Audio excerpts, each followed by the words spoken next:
Sabe aquela pergunta, o que define o poder de uma nação? Bom, por muito tempo a resposta parecia bem simples, né? Mas hoje o campo de batalha é outro. A gente vai entender agora como o meio ambiente se tornou, de repente, a grande arena do poder geopolítico e como as regras do jogo global estão sendo completamente reescritas bem na nossa frente. Para a gente entender bem essa mudança, tem uma analogia que é, olha, perfeita. Pensa assim, o mundo é um condomínio gigante. Todo mundo mora no mesmo prédio e depende da mesma estrutura. Agora, e se esse prédio, que é o nosso planeta, começasse a ter rachaduras sérias?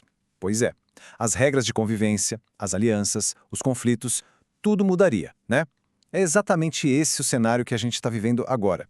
Então, para a gente sacar o tamanho dessa mudança, vale a pena olhar para trás um pouquinho. Como é que esse jogo era jogado antes? Bom, no século XX, as regras do poder eram bem claras, diretas ao ponto. Era tudo sobre força militar e o controle de certos recursos.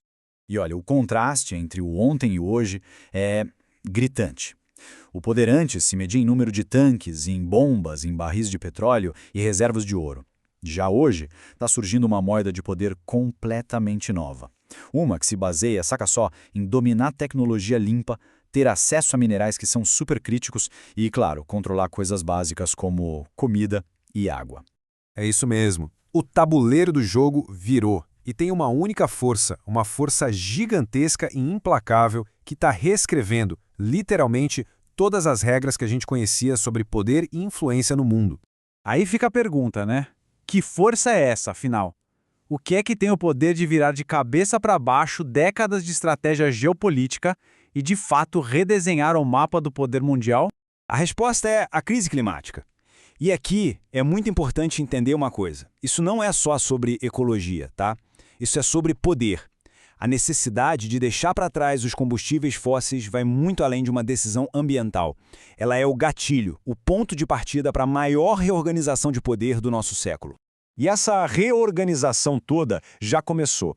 E ela começa com o que a gente pode chamar de uma nova corrida do ouro. É uma verdadeira caça global pelos materiais que vão, literalmente, alimentar o nosso futuro. Pensa aí, carros elétricos, painéis solares, turbinas eólicas, toda a base da tal economia verde depende de uns poucos elementos-chave.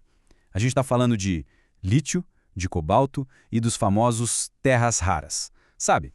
Aqueles minerais que são vitais para fazer ímãs e baterias superpotentes. A lógica é simples. Quem controlar o acesso a esses tijolos do futuro, bom, vai ter uma vantagem gigantesca. Só que tem um detalhe, a verdadeira chave do poder não é só ter esses minerais debaixo da terra. O pulo do gato é processar eles. E nesse quesito, a China estabeleceu um domínio que é, assim, esmagador. Ao controlar o refino desses materiais, o país criou um gargalo estratégico, um ponto de estrangulamento mesmo para os Estados Unidos e para a Europa, que acabam dependendo totalmente dessa cadeia de suprimento chinesa.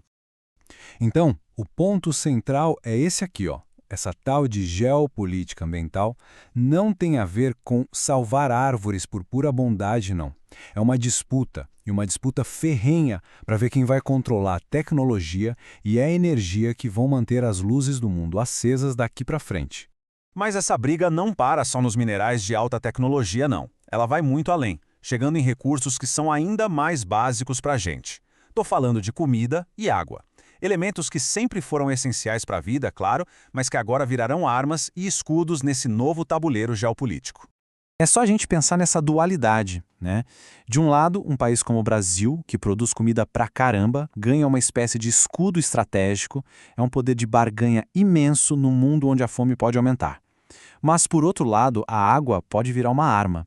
Imagina só, um país que controla a nascente de um rio decide construir uma barragem. Ele pode, na prática, ameaçar a sobrevivência do vizinho, que depende daquela água. E tem mais. As mudanças climáticas agem como um multiplicador de problemas. Pensa na sequência. Primeiro, vem um evento extremo, tipo uma seca braba numa região que já é vulnerável. Com isso, as pessoas perdem como se sustentar e são forçadas a sair de lá. Isso cria uma migração em massa, dando origem aos refugiados do clima. E claro, essa movimentação de milhões de pessoas acaba gerando tensões políticas gigantescas entre os países por causa de fronteiras e recursos. E se a gente quiser um exemplo bem concreto, bem literal desse novo tabuleiro, é só olhar para o Ártico. O gelo está derretendo e isso está abrindo novas rotas para navios e dando acesso a recursos que antes eram impossíveis de pegar. E qual é a consequência? A gente já está vendo a Rússia e os Estados Unidos posicionando navios de guerra na região. É uma demonstração de força clara, né? Cada um querendo reivindicar o controle sobre esse território que está surgindo. Ok, mas diante de tudo isso, por que esse novo jogo realmente importa? Como é que essas disputas lá em cima, globais, se conectam com a vida da gente aqui embaixo? Olha, as consequências são super diretas e afetam todo mundo. Primeiro, na economia. É essa disputa que vai definir quais produtos vão ficar mais caros ou mais baratos. Segundo, na segurança. Ela vai dizer se o mundo vai ser um lugar mais estável ou se a gente vai ver um monte de novos conflitos por recursos. E por fim, na liderança global. É aqui que está sendo decidido quem vai ditar as regras do jogo no século XXI. Então, a questão que fica no final é essa. Nesse novo tabuleiro de xadrez do século XXI, um tabuleiro onde é o clima quem dita as regras, quem é que está melhor posicionado para dar o checkmate? A resposta para essa pergunta, bom, é ela que vai definir o nosso futuro.